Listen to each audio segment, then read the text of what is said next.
Blanche Monnier naît en 1849 au sein d'une famille bourgeoise et royaliste dans la ville de Poitiers, en France. La jeune femme mène une existence assez ordinaire jusqu'à sa vingtaine, période durant laquelle elle commence à ne plus donner signe de vie jusqu'à disparaître mystérieusement de la circulation.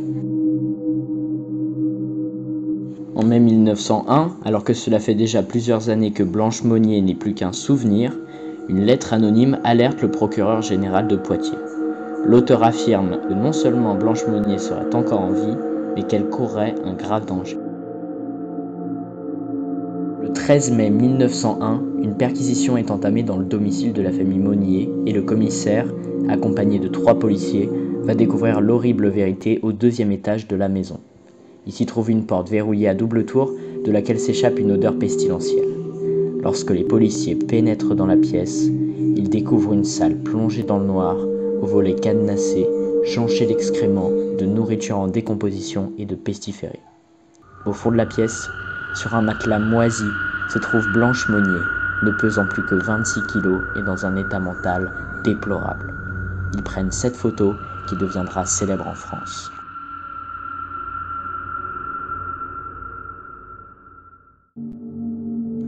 L'enquête a révélé que la pauvre femme a été séquestrée durant 25 ans sans ne voir ni la lumière du jour, ni personne. Pour ce qui est des raisons qui ont motivé cet acte horrible, certains avancent que ce serait à cause de la relation que Blanche entretenait avec Victor Calmel, un avocat républicain, en opposition avec les Monnier, qui étaient royalistes.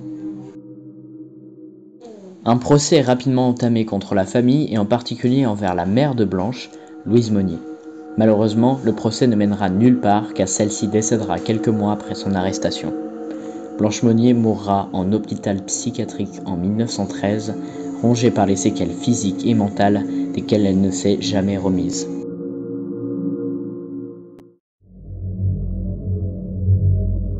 Cette photo, prise au parc national de Sequoia en Californie durant l'été 1975, nous montre 2 frères souriant innocemment. Leurs cheveux sont dressés à cause de l'électricité statique présente dans l'air, due au mauvais temps. Malheureusement, quelques secondes après que leur sœur ait pris cette photo, Michael et Zin McQuicken vont être violemment frappés par la foudre. Bien que les 3 enfants aient survécu durant cette sombre journée, Zin, le frère cadet, fut brûlé au 3e degré et tombera dans le coma plusieurs mois durant. Il finira par se suicider en 1989 d'une balle dans la tête. Michael, qui avait 18 ans à l'époque, a témoigné avoir été projeté hors du sol tant la déflagration était puissante. Dans la nuit du 13 au 14 novembre 1985, en Colombie, le volcan Nevado del Ruiz rentre en éruption après une centaine d'années de sommeil. Rapidement, l'importante quantité de neige qui se situait au sommet du volcan fond rapidement sous l'effet de la chaleur et des vagues de plus de 30 mètres se mettent à déferler à toute vitesse. Très vite, elles atteignent la petite ville de Armero Guayabal et feront plus de 20 000 morts. Parmi elles, la jeune Omaira Sanchez, 13 ans, se retrouve prise au piège dans les débris de sa maison qui sont emportés par le courant.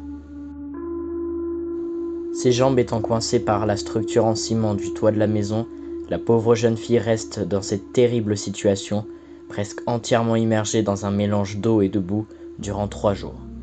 Lorsque Franck Fournier, un photographe français et une équipe de sauveteurs arrivent sur les lieux, la petite Sanchez est très affaiblie.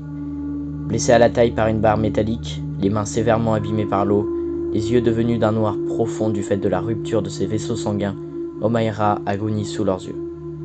Malgré tous les efforts des sauveteurs pour l'extirper de la vase, la jeune fille succombera à ses blessures à l'aube du 16 novembre 1985.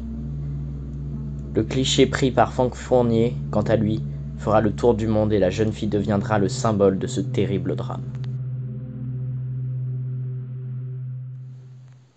Le 6 août 1945, durant la fin de la Seconde Guerre mondiale, les États-Unis larguent la première bombe atomique sur la ville japonaise d'Hiroshima. Cette bombe, tout comme celle lancée sur Nagasaki 3 jours plus tard, sera responsable de la mort de centaines de milliers de Japonais et entraînera la capitulation du pays dans le mois qui suivit. C'est un phénomène dérangeant, observé quelques jours après la détonation, auquel nous allons nous intéresser. En effet, les scientifiques ont pu observer que, Quelques jours après l'explosion, la bombe avait laissé des marques correspondantes aux projections des objets, des corps et du mobilier urbain qui se trouvaient à proximité du flash, un peu comme une projection photographique. Ce sont les ombres d'Hiroshima.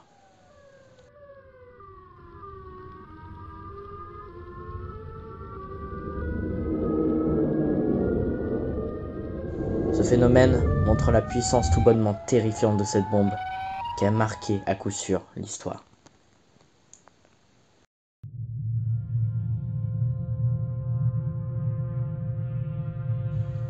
Karl Tanzler était un technicien en radiologie médicale né en 1877 en Allemagne.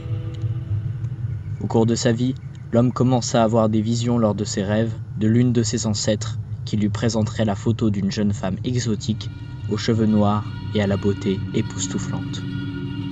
Selon ses dires, elle serait la femme de sa vie. Le médecin partit donc en Floride en 1926, où il travailla dans un hôpital dans l'espoir de trouver son âme sœur. Quelques années plus tard, Karl Tanzler fit la rencontre d'une jeune patiente de 21 ans, atteinte de tuberculose. L'homme n'a aucun doute, il s'agit de la fameuse beauté exotique de ses rêves. Il passera la plus claire de son temps à essayer de soigner la prénommée Elena avec des moyens de plus en plus dérisoires, jusqu'à ce que, malheureusement, elle soit emportée par la maladie en 1931. L'homme ne s'en remit jamais, et quelques années après qu'il ait fait construire un mausolée en la mémoire de sa défunte âme sœur, le radiologue entreprit de commettre un acte des plus horribles. Un soir d'avril 1933, motivé par des visions d'Elena lui suppliant de la libérer de sa tombe, Karl Tanzler déterra le cadavre en décomposition d'Elena et se lança dans la tâche répugnante et macabre de recomposer le corps de celle-ci. Il utilisa des cordes de piano pour lier les os entre eux, ajouta des tissus, du plâtre et de la cire en guise de peau, des yeux de verre dans les orbites vides du cadavre et du chiffon à l'intérieur de la femme pour lui donner une apparence plus humaine. Pendant 7 ans, il vivra avec le mannequin humain d'Elena, prenant le souper, dansant et couchant dans le même lit qu'elle. L'histoire prend fin en 1940, lorsque la sœur d'Elena découvrit l'horreur de la situation et alerta les autorités locales.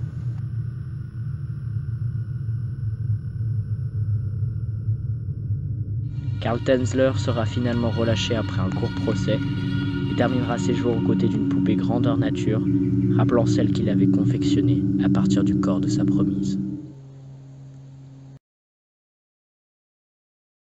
Voilà, et bien merci à toutes et à toutes d'avoir regardé cette vidéo. Elle combinait 2 sujets qui me tenaient particulièrement à cœur, à savoir le monde de la photographie et les horrifiques.